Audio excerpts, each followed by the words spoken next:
रोहित पवार ने एक बार फिर राज्य सरकार पर तीखा हमला बोला। उन्होंने आरोप लगाया कि यह सरकार जनता के लिए नहीं बल्कि नेताओं और कार्यकर्ताओं के लिए काम करती है। रोहित पवार ने किसानों के खिलाफ लिए गए फैसलों की भी आलोचना की। दिशा सलाइन मामले पर भी पवार ने साफ किया कि आदित्य ठाकरे और दिशा के बीच कोई संबंध नहीं था। इस मुद्दे पर राजनीति करना दुर्भाग्यपूर्ण है। मिस्टर जॅकेट म्हणजे आपले जे कृषी मंत्री आहेत, जे सकाळ दुपार संध्याकाळ वेगवेगळे जॅकेट घालतात। आता ठीक आहे, त्यांनी कुठले कपडे घालावेत त्यांचा तो विषय आहे, पण महत्त्वाचं काय की गेल्या अनेक महिन्यांमध्ये त्यांनी काय केलं तर शेतकऱ्यांच्या विरोधात तिथं स्टेटमेंट दिलेलं आहे, खालच्या लेवलला जाऊन स्टेटमेंट दिलेलं आहे आणि काय असे निर्णय कृषी विभागाने घेतलेले ते कृषी शेतकऱ्यांच्या विरोधातले आहेत आणि ते निर्णय हे शेतकऱ्यांच्या हिताचे नसल्यामुळे आम्ही त्याबद्दलचा आवाज अनेक वेळा तिथं उठवत आहोत। काल माझ्याबद्दल काही लूज कमेंट केली असं मला कळालं, पण महत्त्वाचं काय की त्यांचा खरा चेहरा लोकांसमोर आला पाहिजे असाच प्रयत्न आज मी जे काही विम्याबद्दल ते बोलले होते त्याचं क्लॅरिफिकेशन देण्यासाठी तो पोस्टर घेऊन इथं आलो होतो। बघा, आम्ही मागणी करतोय, लोक मागणी करतात, पण हे सरकार काय ते एक्सेप्ट करेल आणि त्यांच्यावर कारवाई होईल असं वाटत नाही। कारण का हे सरकार नेत्यांच्या पाठीमागे उभं राहणारं, कार्यकर्त्यांच्या पाठीमागे उभं राहणारं, पण लोकांच्या साठी लढणारं सरकार हे नाही आहे। त्यामुळे त्यांना फक्त काय पडले तर आमदार आणि नेते, बाकी दुसरं काही पडलेलं नाही।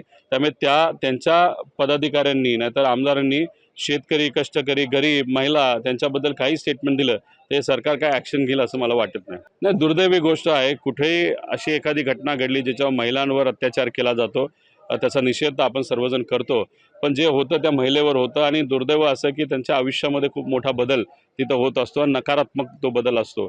याच्यात जी घटना घडल्यानंतर तो जो क्रिमिनल आहे, जो व्यक्ती होता त्याने तिच्याच मोबाईलमध्ये व्हिडिओ रेकॉर्ड केला आणि तो त्याच्यामध्ये असं सांगितलं मी पुन्हा येईल, मी परत येईल।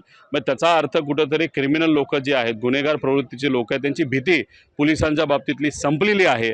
कुठंतरी मग पोलीस प्रशासन आणि सरकारचं हे फेल्युअर आहे असं आपल्याला म्हणावं लागेल। ते 100% क्रिमिनलला नाहीतर जे हे चुकीच्या प्रवृत्तीचे लोक असतात त्यांचं जर धाडस वाढत असेल या महाराष्ट्रामध्ये तर नक्कीच लॉ अँड ऑर्डरची फेल्युअर आहे असं आपल्याला म्हणता येईल। नाही, दिशा सॅलियन प्रकरणाच्या बाबतीत बोलायचं झालं, सुरुवातीपासून आम्ही म्हणत होतो आदित्य ठाकरे आणि दिशा सॅलियनचं कुठेही काही रिलेशन नव्हतं, तरीसुद्धा आदित्य ठाकरे जे राजकीय नेते आहेत त्यांचं नाव तुम्ही घेताय आणि दिशा सॅलियन ज्या आज या जगामध्ये नाही आणि फॅमिली इश्यूमुळे त्यांनी तिथं सुसाईड केलं होतं, अशा व्यक्तीचं नाव घेऊन तुम्ही राजकारण करत असाल तर हे चुकीचं आहे, पण हे कुणी ऐकत नव्हतं। आता पोलीस विभाग म्हणजे मुख्यमंत्र्यांच्या अंतर्गत येणारा जो विभाग आहे त्या विभागानेच जर तिथं कोर्टात सांगितलं असेल की तसं काही घेणं देणं नव्हतं, रिलेशन नव्हतं, तर मग कुठंतरी ज्या नेत्यांनी दिशा सॅलियन प्रकरण आणि आदित्य ठाकरे प्रकरणामध्ये